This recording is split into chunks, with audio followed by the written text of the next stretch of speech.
주 예수님 그림을 사랑합니다.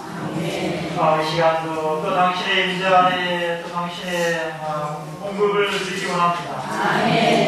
다시 한번 주님의 효능의 뜻을 적용하며 우리 모든 행위를 당신의 피에 씻습니다. 참 이 시간도 영 안에서 생명나오신 당신을 접촉하고 당신을 받아들이며 당신을 먹기 원합니다. 우리 오늘부터 흐르는 땅 생명수의 강을 이 시간 마시며 누리기 원합니다. 동사님 우리 내적 존재를 적셔주시고 우리 모두를 적셔주옵소서. 하나님께서 우리를 통하여 흘러넘치시고 온 땅에 흐르시기를 원합니다. 이 한 시간 주님의 말씀을 허락하여 주옵소서. 주님께서 친히 말씀하시고 당신의 부담과 갈망을 해방하소서. 주 예수님 우리 당신과 하나 되기 원합니다. 당신의 말씀을 듣기 원합니다. 우리의 모든 어떠함을 다 내려놓습니다. 주 예수님 이 한 분을 사랑합니다.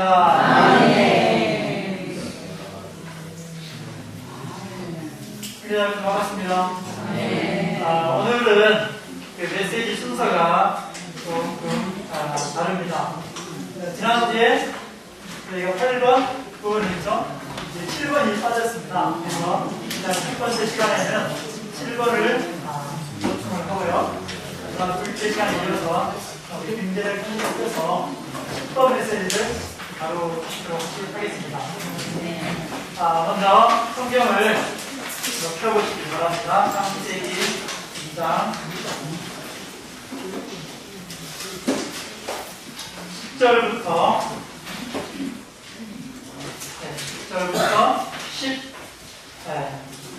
14절까지만 읽도록 하겠습니다. 준비되셨으면 같이 한번 읽어보겠습니다. 강 하나가 에덴에서 흘러나와 동산을 거치고 그곳에서 갈라서 네 줄기가 되었다. 첫째 이름은 해송인데 여기 있는 하나가 온 땅을 돌아 흘렀다.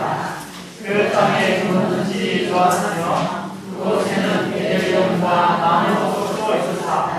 그 같은 둘째 이름은 동료인데 그것도 땅을 돌아 흘렀다. 셋째 양의 이름은 히데기인데 아스르 동쪽으로 흘렀다. 셋째 양의 이름은 하나님과 우리가 계속된 이런 말씀을 통해서 우리가 창세기 1장과 2장 약간 분석을 다뤘습니다. 성경은 하나님의 말씀이죠. 그래서 구절을 볼 때 하나님의 호흡을 읽으십니다. 뿐만 아니라 이 성경의 기자도 하나님이시죠. 사람이 이글을 쓴 것이 아니라 성령의 감동을 받은 그 사람이 영의 인도를 받아서 기록한 것이 이 성경입니다. 그러므로 이 성경의 저자도 하나님이시죠. 주 예수님, 이러한 성경은 다만 어떤 창조의 기록을 말해주는 것이 아니라 바로 영원 전에 하나님 안에 감췄던 그분의 비밀의 경륜, 그 계획을 우리에게 하나의 예표로서, 비유로서 우리에게 말씀해 주고 있는 것입니다. 그래서 우리가 1장에서는 무엇을 봤습니까? 하나님의 복들을 봤죠. 첫째 날, 둘째 날, 셋째 날, 넷째, 여섯째 날 이르기까지 이러한 생명의 이러한 단계들을 밟아서 결국 여섯째 날에 하나님의 형상과 모양대로 지어진 한 사람을 창조하심을 보게 됩니다. 여기서 보게 되는 것은 바로 하나님의 목적이 두 가지라는 것을 알게 되죠. 1장 26절에 잘 묘사하고 있습니다. 첫 번째는 무엇입니까? 하나님을 표현하는 것이죠. 하나님의 형상을 가지고 하나님을 표현하는 것입니다. 두 번째는 하나님을 대표하는 것이죠. 그분의 권위를 가지고 하나님을 대표하는 것입니다. 이것이 우리가 1장에서 본 것이죠. 이 2장에 왔을 때 그렇다면 어떻게 이 하나님의 목적을 이룰 수가 있는가? 이 장에 이 부분들을 다 다루고 있습니다. 여기에 세 단계에 걸쳐서 하나님께서 그분의 목적을 이루심을 우리에게 계시하고 있습니다. 첫 번째 단계는 무엇입니까? 첫 번째 단계는 바로 사람을 그릇으로 창조하신 것입니다. 영과 혼과 몸이 있는 세 부분으로 된 그러한 존재로 지으셔서 생명이신 하나님을 담는 그러한 그릇으로 창조하셨습니다. 여기 모이신 모든 형제자매님들, 우리는 어떤 존재들입니까? 좀 크게 사용 말씀하실 것 같아요. 영을 사용하셔서 우리는 어떤 존재입니까? 우리는 하나님을 담는 그릇입니다. 다른 어떤 것을, 땅에서 어떤 것을 담는 그릇이 아니라 바로 하나님을 담는 그릇입니다. 이 그릇으로서 우리는 창조되었습니다. 몸이 있죠. 오감이 있고 우리 혼의 생각 가운데 의지가 있고 가장 깊은 존재 안에 가장 깊은 속에 무엇이 있습니까? 영이 있습니다.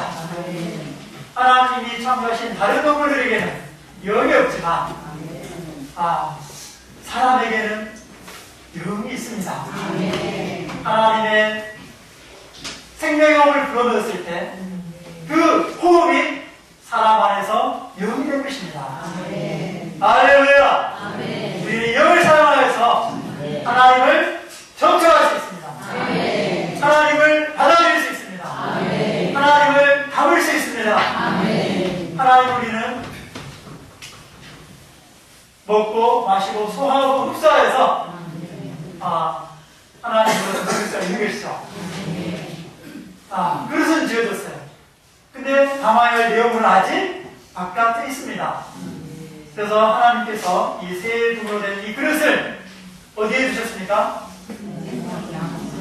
아멘. 동산 중앙에 있는 생명나무 앞에 두셨죠. 자유의지를 주셔서 사람이 그 자유의지를 사용하여서 자원하여 생명이신 하나님을 받아들이기를 원하셨죠. 아멘. 우리 하나님은 생명나무이십니다. 할렐루야. 우리에게 생명의 공급이 되시는 분이십니다. 우리가 성경 세미나를 보였지만 우리 다만 성경의 어떤 교리적인 지식 이런 것들을 얻기 위해서 모이는 것이 아니라 생명나무이신 하나님을 먹기 위해서 누리기 위해서 우리 이곳에 모여 있습니다. 할렐루야. 우리 영을 사용하여서 우리 영 안에 생명나무이신 그분을 접촉하고 받아들이고 누릴 수 있기 원합니다. 자, 그렇다면 두 번째 단계까지 됐고요. 그럼 세 번째 단계. 어떻게 이 생명을 사람 안에 넣어줄 수 있는가? 이 세 번째 단계에 있게 되는 것이죠. 이것이 이제 오늘 다뤄야 할 로마 숫자 4번에 있고요. 이것이 나와 있습니다. 어떻게 사람 안에 생명이신 하나님을 담는가? 근데 제가 이 4번을, 로마 숫자 4번을 다루기에 앞서서 로마 숫자 5번을 먼저 다루도록 하겠습니다. 순서상은 그게 맞죠? 예. 우리가 읽은 본문의 10절부터 14절을 보시면 생명나무가 그 동산 한가운데, 내 동산 한가운데 있었습니다. 그 생명나무 근처에 뭐가 흐릅니까? 흐름이 있죠? 생명 강이 흐르죠. 강이 흐릅니다. 강이 하나가 에덴에서 발원하여서 동산을 적시고 그곳에서 갈라져서 네 줄기가 되었습니다. 온 땅으로 흘러가죠. 근데 그 흘러가는 곳에 무엇이 산출됩니까? 거기에 귀한 보석들이 있게 되죠. 귀한 보석들이 있게 되죠.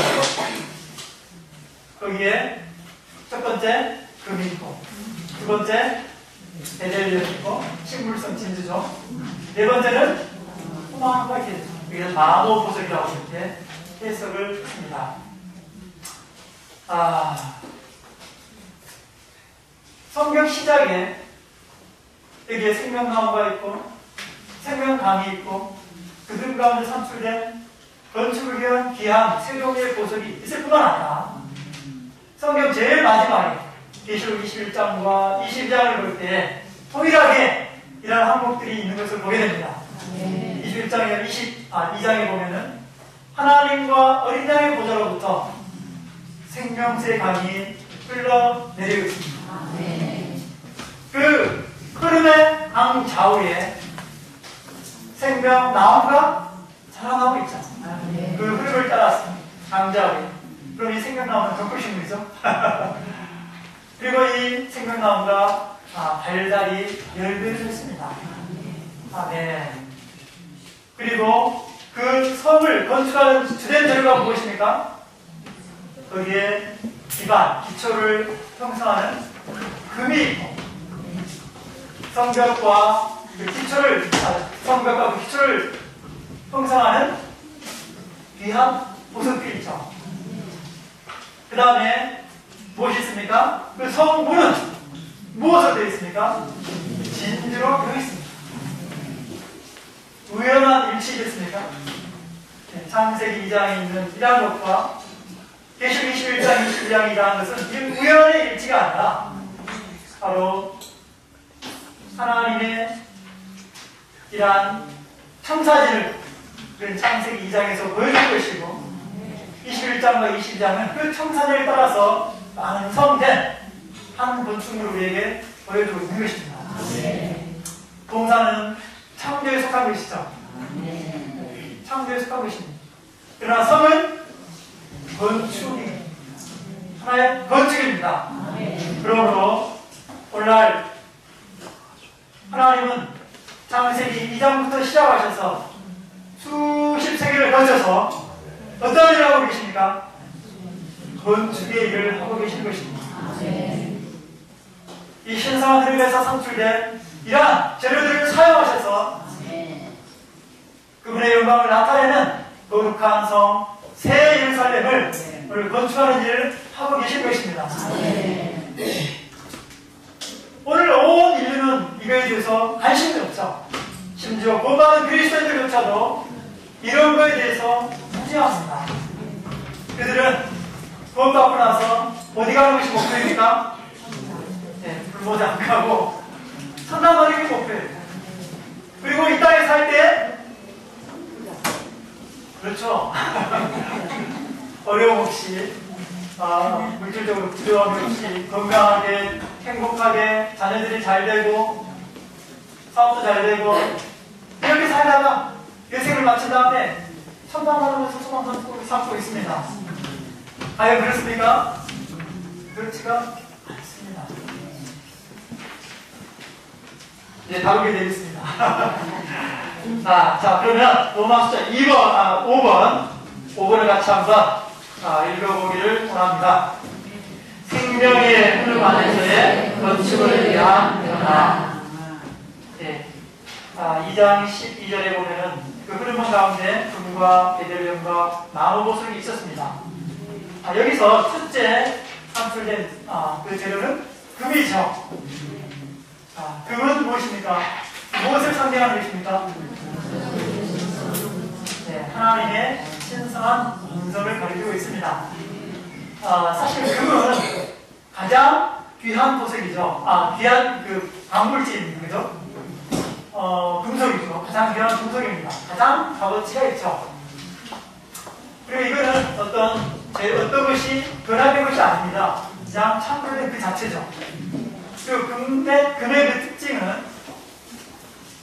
시간이 지나도 변치가 않습니다. 영원히 변치가 않습니다. 그죠? 그러므로 가장 귀한 그러한 금속이죠. 우리 하나님의 그 본성은 금과 같습니다. 세상의 모든 것은 부패하지만 하나님의 본성은 영원히 변치 않습니다. 베드로전서 죄송합니다. 우리 베드로서 1장 4절을 볼 때 하나님 우리를 부르셔서 하나님의 그 신성한 성품, 신성한 본성에 참여케 하셨다고 말하고 있습니다. 그러면 오늘 우리는 구원받은 우리는 우리 안에 금의 성분이 있는 것입니다. 하나님의 신성한 본성이 우리 안에 있습니다. 우리는 이 신성한 본성을 우리의 길로 취할 필요가 있죠. 새 예루살렘의 진주물을 통과하면 무엇이 있습니까? 길이 있어요. 길이 있는데 그 길은 무엇으로 되어 있습니까? 정금, 순금, 천연한 순금이에요. 그럼 우리는 구원받은 이후에 반드시 우리는 정금길, 순금길 위해서 우리는 나아갈 필요가 있죠. 타락한 우리의 어떤 지능의 본성을 따라서 가는 것이 아니라 하나님의 신성한 본성을 길로 취해서 우리는 우리의 그리스도의 여정을 걸어갈 필요가 있습니다. 특별히 우리가 우리 이상순 항상 말씀하시고 우리 자매님들은 쇼핑할 때 약하다고 말씀했습니다. 백화점이나 마트에 갈 때 그럼 우리 형제님들은 이 기계의 눈이랍니다. 기계. 뭐 스마트폰이라든지 자동차 이런 거에 주로 마음을 많이 빼앗기죠. 그것을 보는 순간 집에 있을 때는 말씀 보고 기도하고 영어로 출발했는데 마트에서 그걸 보는 순간 우리가 정금길을 잃어버리고 우리의 진리의 본성을 따라서 우리가 그걸 취하게 되죠. 우리 자매님들은 무엇을 주로 관심하시죠? 그리고 이제 옷이나 주로 옷이죠. 두고, 의류 이런 것들 많이 관심하시죠. 그런 것들 찾는 순간에도 우리는 정금 본성을 취할 수 있기를 원합니다. 영의 느낌을 취할 수 있기를 원합니다. 만약 우리가 그런 영의 느낌을 취한다면, 우리는 신성한 본성을 취한다면 우리는 금을 더 얻게 될 것입니다. 금이 이루어진 존재 안에 더해지게 될 것입니다. 우리가 좀 무게 있는 존재, 뭔가 가치 있고 귀한 존재가 되겠죠. 예수님, 안에 금을 더 얻기를 원합니다. 두 번째, B번에 무엇이 있습니까? 진주가 있죠. 진주는 어떻게 산출되는 것입니까? 바다에서 산출되죠. 진주 조개를 통해서 산출되는 것입니다. 진주 조개가 있는데 거기에 모래알이 하나 들어가죠. 옆에 상처를 낼 때 그 진주가 어떻게 하냐면 그 생명즙을 이렇게 분비를 해서 그 모래를 감싸죠. 계속 감싸서 결국 아름다운 진주가 나오게 되는 것입니다. 이것은 하나의 비유죠. 이 그리스도께서 육체에 오셨을 때, 이 세상이라는 바다에 오셨을 때 그분은 진주 조개이셨습니다. 그럴 때 이 모래인, 이 죄인인 우리가 그분을 결국 십자가에 못 박았죠. 분명히 그 옆구리를 찔렀습니다. 무엇이 나왔습니까? 흘러나왔습니까? 피와 물이 흘러나왔죠. 피는 우리의 죄에 대한 구속을 위한 것입니다. 물은 바로 생명의 분배를 위한 것입니다. 죄인인 우리는 주님의 옆구리에 상처를 내었지만 오히려 주님은 그분의 안에 감추었던 그 생명을 해방하심으로 죄인들인 우리를 감싸셔서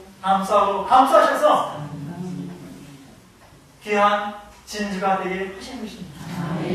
아멘. 서로 달콤하지 않습니까? 매일매일 그 상처에 입맞춤을 다 되기를 원합니다. 그 상처 안에 머무는 자가 되기를 원합니다. 그렇다면 그 생명질이 우리 안에 분배됨을 통해서 우리는 진주가 되어갈 것입니다. 세계를 설교할 때 그 물이 12문이 있는데 그 물이 진주. 그러므로 예수님, 바로 우리가 이 진주라는 것은 바로 그리스도의 생명을 해방하는 죽음과 생명의 부활을, 그 생명을 분배하는 부활을 통해서 바로 우리가 거듭나서 진주가 된다는 것입니다. 그리고 우리는 거듭났습니까? 안 났습니까? 우리가 주님을 믿는 순간 우리는 다 거듭나서 이 진주문을 통과했습니다. 또 어느 정도 우리는 진주가 되었고 진주가 되어가는 과정 가운데 있습니다. 그러나요 주님께 감사합니다. 세 번째는 무엇입니까? 여기는 보석인데 이제 창세기 10장에 보면은 마모 보석이죠. 마모 보석입니다. 보석. 보석은 원래 하나님께서 그렇게 창조한 게 아니죠. 원래는 다른 물질이었습니다. 그런데 지하 수백 킬로미터에서 높은 압력과 열이 가해지므로 그 본성이 뭔가 바뀌어서 그 조직 구조가 변화되어서 그게 보석이 성취되는 것이죠. 가장 대표적인 보석이 다이아몬드죠. 여기 금강석이라고 하는데 금강석과 이 다이아몬드와 연필식으로 사용하는 흑연은 같이 탄소로 이루어져 있습니다. 같은 탄소예요. 분자 구조가 좀 다르겠죠. 다이아몬드는 아주 강력한 분자 구조를 가지고 있지만 이 흑연은 약간 이렇게 무른 분자 구조를 가지고 있습니다. 같은 탄소지만 성질이 전혀 다릅니다. 물리적인 특성이 전혀 다릅니다. 우리 연필심을 이렇게 만져보면 어떻습니까? 이렇게 긁어보면 쉽게 긁히고 이렇게 그죠? 또 잘 부러지죠? 아주 연약합니다.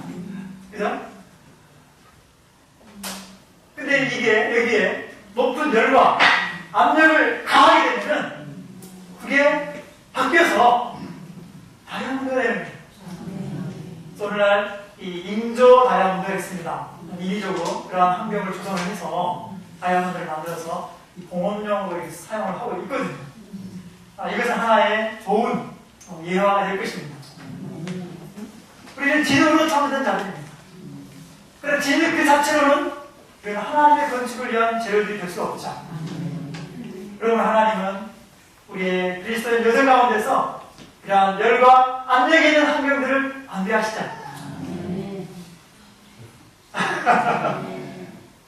처음에는 이 백만탄 왕자 같은 남편이 결혼과 함께 돌변해서 우리에게 열과 압력을 가하고 백설공주 같은 자매가 갑자기 돌변을 해서 우리에게 많은 열과 압력을 가합니다. 그렇지 않습니까? 자녀를 낳았는데 해산에 너무 기뻤어요. 자녀를 얻음으로 인해서 너무 기뻤는데 키우다 보니까 어떻습니까? 괴롭죠. 밤낮으로 기저귀 갈고 밤에 잠도 못 자고 일어나서 젖 먹이고 그렇지 않습니까? 초등학교 들어가고 고등학교 들어가고 또 말썽을 지키죠. 그렇지 않습니까? 또 어떤 분들은 건강이 좋지 않아서 그것으로 인해서 많은 어려움을 겪습니다. 경제적인 어려움, 사업의 어려움, 우리 인간 생활에 많은 어려움이 있지 않습니까? 세상 사람들은 왜 그런 것들이 오는지 몰라요. 다만 그 가운데서 괴로워하고 힘들어하고 참다가 결국 안 되면 이 삶을 포기해버리죠. 그러나 우리 그리스도인들은 어떻습니까? 그러한 환경들이 주님의 주권적인 안배임을 우리는 압니다. 로마서 8장 28절에도 그분을 사랑하는 자들에게는 모든 것들이 합력하여 선을 이룬다고 말하고 있습니다. 그 선을 이루는 결과는 무엇입니까? 목표는 무엇입니까? 하나님의 아들의 형상을 이루게 하기 위한 것입니다.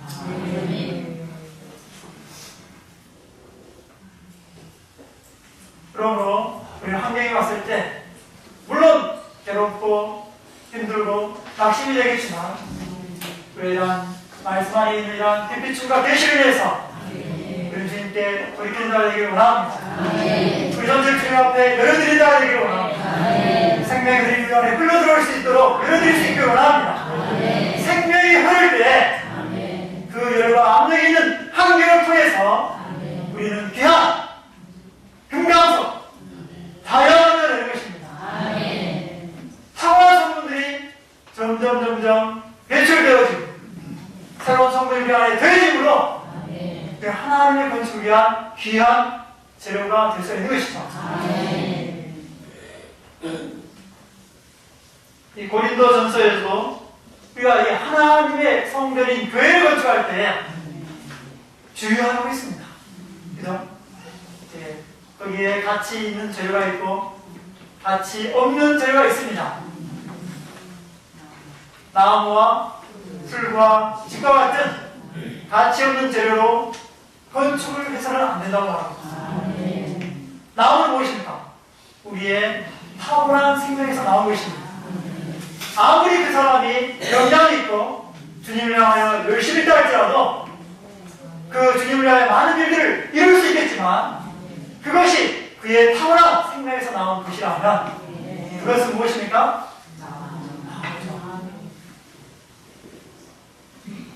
나무는 물론 여기는 이제 목재로 저렇게 인테리어를 했는데 하나님의 성전에는 제일 적합하지 않습니다. 하나님의 교회 건축을 위해서는 반드시 귀한 재료들이 필요합니다. 나무는 어디에 필요합니까? 추운 겨울날 때를감으로 필요합니다. 때를감으로 아주 좋습니다. 아주 그래 잘 타거든요. 그러면 우리는 탁월한 생명을 거스려야 그리고 탁월한 생명은 십자가의 죽음을 통해서 반드시 부인하여야 되고 부활 안에서 새롭게 될 필요가 있습니다. 그 다음에 거기 바울교님이 은으로 했죠. 창세기 2장에는 진주 베델리움이 언급됐는데 고린도전서 3장에는 은이 언급되었습니다. 그 차이를 아시겠습니까? 그 차이는 창세기 2장에서는 죄가 없었기 때문에 구속이 필요가 없었죠. 그러나 창세기 3장에 사람의 타락으로 말미암아 죄가 들어왔고 반드시 구속을 이루셔야 했기 때문에 고린도전서 3장에서는 은이 언급된 것입니다. 은은 구속을 위한 것이죠. 그리고 이 은은 아들 하나님의 바로 구속을 의미하는 것입니다. 그럼 우리는 여기 반대되는 것이 무엇입니까? 반대는 풀이죠. 풀. 우리 베드로서를 볼 때 풀은 무엇을 상징합니까? 육체죠. 타락한 사람을 가리키고 있습니다. 풀은 결국 어떻게 됩니까? 풀은 마르죠. 뜨거운 바람이 불어오면 이 풀은 말라버립니다. 바짝 말라버리죠. 옛날에 제 고향에 있을 때 추운 겨울이 되면은 산에 가면은 솔잎이 많이 떨어졌어요. 그걸 갈고리로 이렇게 긁어 모아가지고 그 아궁이에 그 창고에 잔뜩 이렇게 싸놓고 겨울에 이제 그거를 뗄감을 썼습니다. 물론 나무도 사용하지만 처음에 불 붙일 때는 나무를 잘 안 타요. 반드시 그 솔잎을 불을 붙이면은 너무 잘 타요. 초기에. 그래서 솔잎으로 불을 붙인 다음에 나무를 내면 불이 화력이 이렇게 살아나죠. 풀은 마찬가지 태우기에 좋은 것입니다. 타락한 육체 모든 활동들은 다 풀입니다.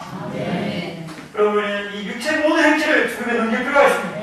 그 영으로 말미암아 이 모든 육체에 속한 것들을 다 죽음에 넘길 필요가 있습니다. 세 번째 언급되는 것이 무엇입니까? 집이죠. 집.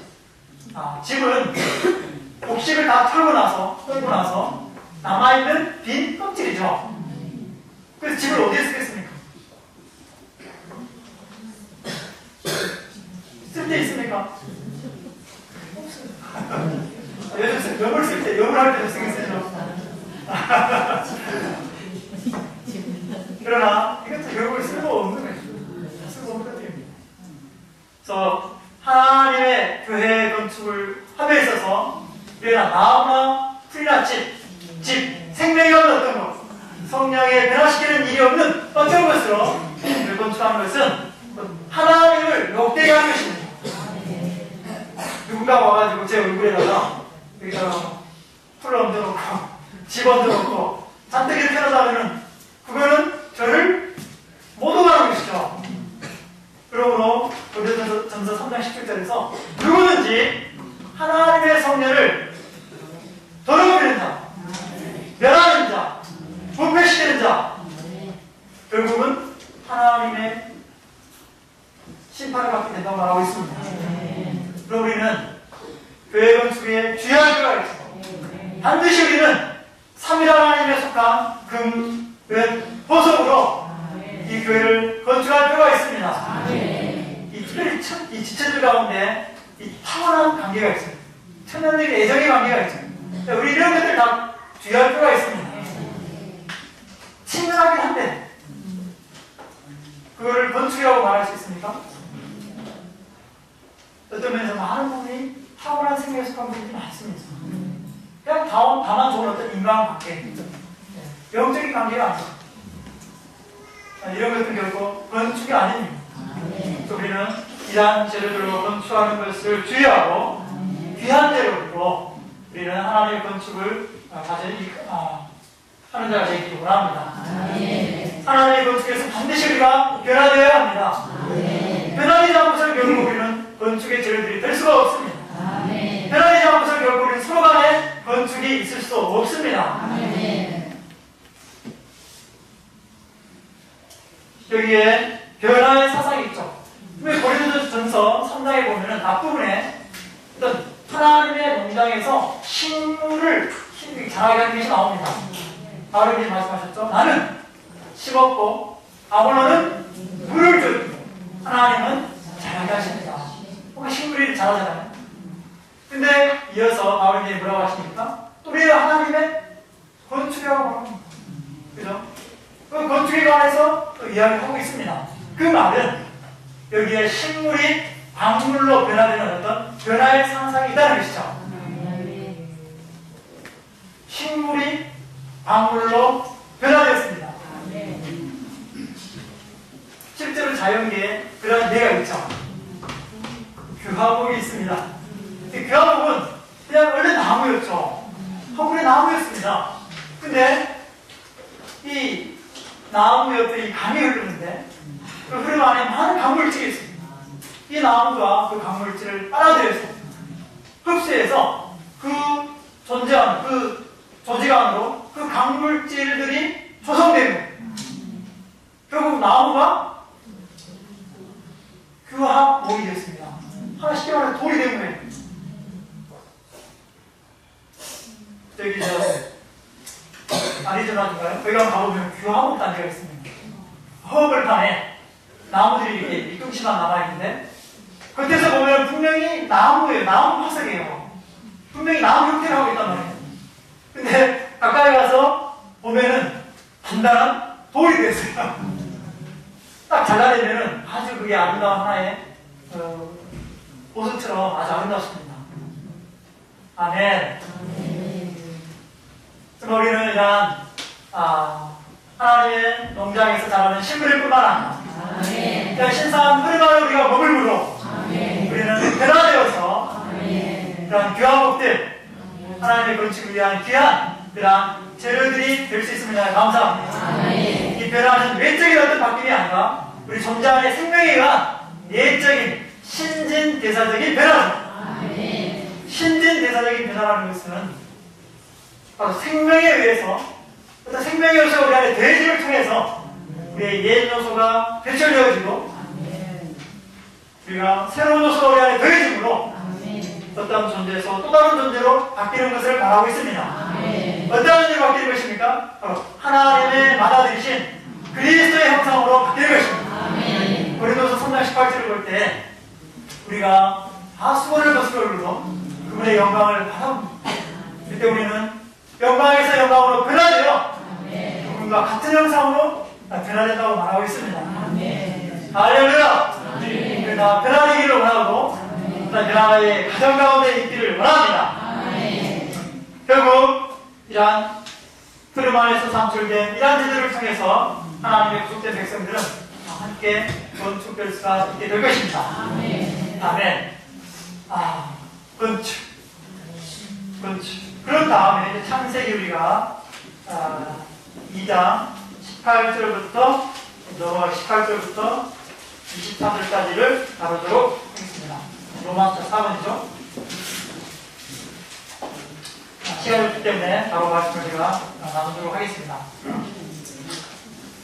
로마서 4번 A번을 같이 읽도록 하겠습니다. A번 1번까지 로마서 4번입니다. 세 번째 단계, 사람 안에 하나님을 생명으로 넣어줌. 배경, 사람이 독차하는 것이 하나님께 좋지 않은 아무것도 하나님의 대필이 될 수 없음. 아멘. 세 번째 단계가 왔습니다. 우리의 목적을 위한 세 번째 단계는 바로 사람 안에 생명이신 하나님을 넣어줘서 이 사람으로 하여금 하나님과 꼭 들어맞는 배필이 되게 하는 것입니다.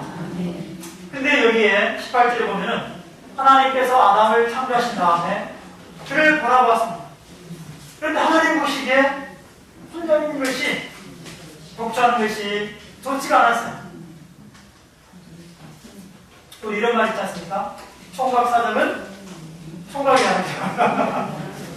홀로 있는 아담을 보았을 때 정말 그는 하나님의 형상과 모양대로 지어진, 또 정말 그 지혜에 있어서 아주 완전한 완벽한 그러한 사람이었죠. 얼마나 완벽한 사람이었겠습니까? 아마 인류 가운데 아담과 같은 존재가 없었을 거예요. 너무 아름답지 않았겠습니까? 하나님을 닮았기 때문에 너무 아름답지 않았겠어요? 우리가 보겠지만 그의 혼의 영향이 얼마나 뛰어났습니까? 하나님이 모든 동물들을 이렇게 이끌어왔지만 이름은 다 붙여줬어요. 하나님께서 우리에게 이 동물들을 이끌어온다면 우리가 몇 번까지 이름을 붙여줄 수 있겠습니까? 100번? 1000번? 근데 아담은 하나님이 이끌어온 모든 동물들의 이름을 다 지어줬어요. 혼의 영향이 굉장히 엄청난 거거든요. 그 정도로 그는 아주 완벽한 존재였죠. 그러나 하나님 보시기에 그가 혼자 있는 것이 좋지 못했고 너무 외롭고 쓸쓸했던 거예요. 그 말은 하나님 자신의 느낌도 동일하다는 것입니다. 하나님도 그분 자신 안에서는 완벽한 존재이십니다. 절대적으로 영원히 완벽한 존재이지만 그분 자신은 완전하지 않다고 하겠습니다. 완벽하지만, 퍼펙트하지만 완전하지는 않다. 쉽게 말해서 하나님 자신도 돕는 배필이 필요한 하나님이시죠. 하나님께도 돕는 배필이 필요하십니다. 아내가 필요하십니다. 그래서 하나님이 내가 그에게 도울 배필을 만들어 주겠다. 그래서 모든 창조된 사람은 절반이죠. 온전한 사람이 없습니다. 반드시 한쪽이 더해져야만 온전한 존재가 되지 않습니까? 그래서 모든 청년들에게 드셔서 우리를 결혼하라고 권하죠. 근데 요즘에는 다들 먹고 살기 힘들어서 이제 결혼을 안 하려고 합니다. 요즘 세대 결혼을 늦추고 안 하려고 하는 경향이 있죠. 그러나 우리가 그냥 말씀을 대할 때 창조된 사람은 합당하게 결혼을 해서 아내와 남편이 하나 되어서 결혼 생활을 유지하는 것이 바람직하죠. 아멘. 결혼하시고 공연을 합니다. 우리 물론 다 결혼했지만. 아멘. 근데 다 그렇지 않습니까? 결혼해보니까 그전에는 몰랐는데 결혼해보니까 정말 제가 반쪽인 걸 알겠더라고요. 결혼하기 전에는 내 주님도 사랑하고 내가 뭔가 온전한 줄 알았는데 완벽한 줄 알았는데 막상 결혼해보니까는 이것도 부족하고 저것도 부족하고 너무 좋아하네. 결혼하고 자매가 딱 됐으니까 이제는 이 뭔가 한 완전한 단위가 된 것을 느낄 수가 있어요. 물론 지지고 볶고 그런 힘든 상황도 있지만 자매가 있음으로 인해서 남편이 있음으로 인해서 우리가 참으로 온전해진 것을 느낄 수가 있습니다. 하나님도 그와 같다. 하나님도 그런 배필이 필요하십니다. 그런데 19절에 보면 하나님이 그 아담에게 배필을 마련해주기 위해서 그분이 창조하신 온갖 짐승들, 하늘의 새들, 가축들을 하나하나 다 이끌어왔죠. 이끌어왔으면 아담을 위해서. 아담이 이끌어온 그 모든 걸 보고 한 마리 하나님한테 이름을 지어줬죠. 말을 딱 하나님께서 이끌어오니까 아담이 저거는 말이다. 그런데 아담의 배필은 아니죠. 말은 아주 힘이 있습니다. 아주 용맹하죠. 거칠 것이 없어요. 전쟁터에서 돌격 앞으로 나팔이 울려펴지면 말은 두려움 없이 달려갑니다. 그렇지 않습니까? 그러나 아담의 배필로는 맞지 않죠. 손은 아주 부지런하고 아침부터 저녁까지 닭갈고 다 해도 지치지 않아. 풍소에 한마디 없습니다. 그렇게 열심히 일하지만 손은 아담의 배필이 될 수가 없습니다. 양은 어떻습니까? 양은 좀 낫지 않습니까? 양은 순진하잖아요. 동그랗게 이렇게 남전하고. 그죠?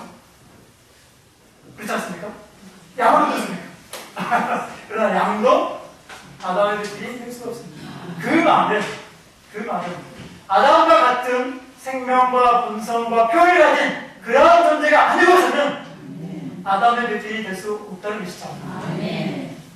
사실 아담에게 그런 배필을 마련해 주는 것은 바로 하나님의 대한 배필을 얻는 것을 하나의 비유로서 가르쳐 준 거죠. 하나님의 배필은 어떤 짐승들이 될 수 있습니까? 하나님과 다른 종류가 될 수 있습니까? 결코 될 수 없습니다. 사자가 아무리 용맹하다 해서 왕중의 왕이, 짐승의 정글의 왕이지만, 짐승의 왕이지만 사자는 배필이 될 수가 없습니다. 하나님과 동일한 생명과 본성을 가진 그러한 존재만이 하나님의 배필이 될 수 있습니다. 오늘 우리가 그러한 하나님의 배필이 되기를 원한다면 우리는 생명과 본성에 있어서, 심지어는 표현에 있어서, 외양에 있어서 하나님과 같아져야 합니다. 그래서 하나님께서 그 가운데서 배필을 찾지 못하셨죠. 그래서 하나님이 21절에 어떻게 하셨습니까? 아담을 깊은 잠에 빠지게 하셨습니다. 그가 잠이 들었습니다. 로마서 5장에 보면 그리스도는 오실 그리스도의 표상이 하나의 예표였습니다. 그러므로 이 아담이 잠든 것은 그리스도께서 잠든 것을 가리키고 있는 것입니다. 바로 그리스도께서 십자가에서 죽으심으로 잠드신 것이죠. 그가 잠들었을 때 하나님께서 살짝 옆구리를 여시고 그 가운데서 무엇을 취하셨습니까?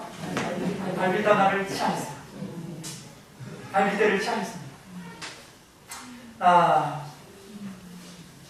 그 취한 갈빗대는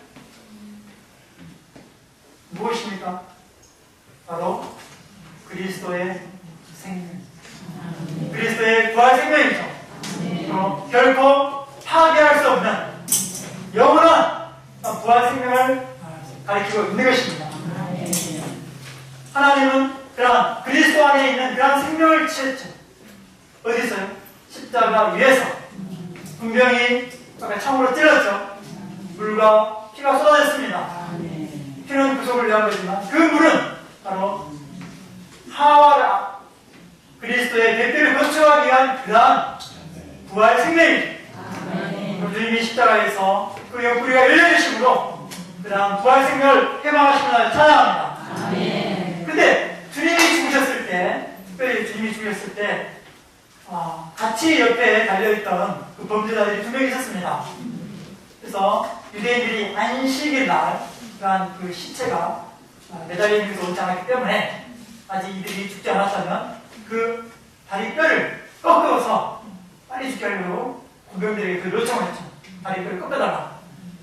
군병들이 그 범죄자들이 갔을 때는 어떻습니까? 살아있기 때문에 꺾었죠. 그러나 주님께 갔을 때는 이미 죽으셨기 때문에 꺾을 필요가 없었습니다. 그러므로 그 뼈를 꺾지 않았죠. 그러므로 시편에 그 뼈가 하나도 꺾어지지 아니하게 하는 그런 예언의 말씀이 이루어진 것입니다. 그 말은 바로 그리스도께서 해방하신 그 생명이 바로 결코 꺾어질 수 없는 뼈와 같이 영원한 그런 부활 생명임을 밝혀주고 있는 것입니다. 그럼 우리가 우리 갈비탕 드실 때 그냥 드시지 마시고 감사하기 원합니다. 우리는 살만 발라서 먹죠. 근데 성경에 보면 우리는 갈비뼈를 먹어야 됩니다. 그렇지 않습니까? 뼈를 먹어야 돼요. 이 부활 생명을 우리는 누려야 됩니다. 이 영원한 생명, 파괴되지 않는 이 생명을 누려야 됩니다. 그 생명만이 바로 신 안에 대표인 하와를 산출하고 건축할 수 있는 것입니다.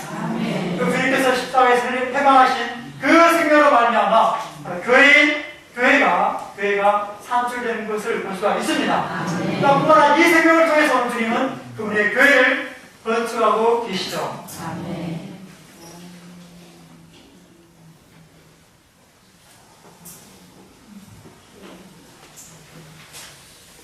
그 다음에 여기에서 부활 안에서 4번에 보면은 아담이 깨어났습니다. 그래서 그리스도께서 부활하신 것을 가리키고 있는 것이죠. 이런 잠드심과 깨어나심, 죽음과 부활을 통해서 주님은 교회를 곧 하나를 주시고 교회를 낳으셨습니다. 근데 이 여자를 22절에 보면은 여자를 지으셨다라고 이렇게 우리 개혁성경에 기록되어 있는데 회복력에는 건축되었다는 표현을 사용하고 있습니다. 그 말은 아까 우리가 로마 5번에서 다뤘던 그 흐름 가운데서 산출된 그 귀한 재료로 건축한 것이 결국은 무엇입니까? 바로 하와, 바로 그리스도의 배필 교회의 힘을 가리키고 있는 것입니다. 할렐루야! 결국 주님께서는 그러한 아담과 하와가 한 육체가 된 것처럼 주님은 우리 창조하신, 거듭나게 하신, 구속하시고 거듭나게 하신 이 사람과 하나가 되실 것입니다. 그렇지 않습니까? 23절에 보면은 하나님께서 이 하와를, 건축하신 하와를 아담에게 이끌어 오셨습니다. 아담이 하와를 보았죠. 보았을 때 뭐라고 했습니까? 이번에는 나의 뼈 중에 뼈요, 살 중에 살이다. 이전에는 많은 짐승들, 들짐승, 새들 이끌어왔을 때는 아니었어요. 그의 뼈필이 아니었어요. 그러나 이번에는 그의 갈빗대로 건축된 하와가 왔을 때 이번에는 나의 뼈 중에 뼈요, 살 중에 살이구나. 그의 갈빗대로 건축된 하와만이 아담의 참된 배필이 될 수가 있었습니다. 여기서 주의해야 할 것은 아담에게서 속한 것으로 건축된 것만이 아담의 배필이 될 수 있다는 것입니다. 사실상 하와는 아담입니다. 아담이에요. 아담에 속한 것으로 건축되기 때문에 사실상 하와는 아담입니다. 이 말은 오늘날 그리스도의 배필인 교회는 반드시 그리스도야만 말해주고 있는 것입니다. 그리스도에서 나온 그러한 성분들로 건축된 것만이 그리스도의 배필인 교회에서 있는 것입니다. 사람에게서 난 어떤 것, 땅에 속한 어떤 것, 생명이 없는 어떤 것, 그리스도 안에 어떤 것, 아무리 영향이 있고 능력이 있고 주님을 위한 많은 어떤 업적이 있다 할지라도 그런 것들은 그리스도의 배필이 될 수가 없는 것입니다. 그럼 우리는 그리스도에 속한 것들을 매일매일 받아들일 필요가 있죠. 오늘 심지어 그리스도인들 사이에 많은 그런 일들이 있지만 하나님께서 그것을 봤을 때, 또 주님이 오셨을 때 많은 그리스도인들이 주님께 이끌어질 것입니다. 그들 한 사람 한 사람들 봤을 때 주님이 그들 보고 과연 뭐라고 말씀하실까요? 저건 아닌데? 사자인데? 저건 거북이? 이거는 뱀. 그렇게 평가하신다면 어떻겠습니까? 정말 우리는 주님 앞에 섰을 때 주님께서 이렇게 말씀하실 수 있기를 원합니다. 이번에는 내 뼈 중에 뼈요, 살 중에 살이로구나. 주 예수님, 바로 주님의 속한 것으로 우리가 건축될 수 있기를 원합니다. 주님의 성분으로 조성될 수 있기를 원합니다. 참으로 생명과 본성과 표현에 있어서 그분과 똑같은 자들이 되기를 원합니다. 하나님 사람이 되기를 원합니다. 우리의 생활과 표현과 일에 있어서 모든 것에 있어서 우리는 그분과 하나 될 수 있기를 원합니다. 결국 그 결과 아담이 하와를 얻은 것처럼 주님은 신부를 얻을 것입니다. 계시록 19장에 어린 양의 결혼잔치가 있게 되죠. 많은 이민들이 그러한 신부로 예비되어서 한체적으로 어린 양과 결혼하게 될 것입니다. 아담과 하와가 한 육체가 되듯이 주님께서 그들과 하나로 연결되어서 한 몸이 될 것입니다. 그날을 뿐만 아니라 오늘 이 시대에 우리는 그러한 결혼 생활을 미리 맛보고 있죠. 주님과 달콤한 결혼 생활을 누리고 있습니다. 그날이 되면은 보다 완전한 형태로 그러한 결혼 생활을 누리게 될 것입니다. 할렐루야! 이런 배필이 되기를 원치 않습니까? 그를 반드시 우리는 생명의 흐름 흐름 안에 있어야 합니다. 이 흐름 안에 머물러야 합니다. 이 흐름 안에 잠겨야 합니다. 너희들이 귀한 모습들로 사실될 것이고 아름다운 신부로 함께 안장되고 건축되어서 이것이는 그날에 단체적인 신부로 그분께 드려지고 그가 대답하여서 한 몸이 될 것이고 새하늘과 새 땅에서 어린 양의 아내와 신부로서 영원히 결혼 생활을 누리게 될 것입니다. 아멘.